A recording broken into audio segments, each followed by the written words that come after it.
Hello. My name is Alia, and today I'm going to teach you 6 heatless ways to stretch your natural hair. The first one is banding. You can do this by placing bands throughout hair length. Use goodie bands to section off the length of your hair about 1 inch apart. The second one is 2-strand twists or braids. You can pin the twists or braids to the opposite side of your head for extra stretch. The third way is henna. Use henna on your hair if you're not protein sensitive. It helps elongate your curls whilst deeply nourishing and repairing your strands. The fourth way is heavy butters. Use products with shea butter, mango butter, or other heavy creams or stylers that will help elongate your strands. The fifth way is bunning.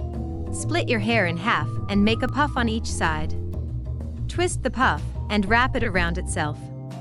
Once you take the puff down, you will have stretched hair that is easier to manage and not free. Finally, the sixth way is double stretching. Add flexi rods or perm rods to the ends of your braids or twists for an extra stretch. That brings me to the end of this lesson. But if you want more free natural hair growth tips and educational content, visit creativealia.com. There you will have access to our best curated blog posts, natural hair products, reviews, and much more. Goodbye and thanks for watching.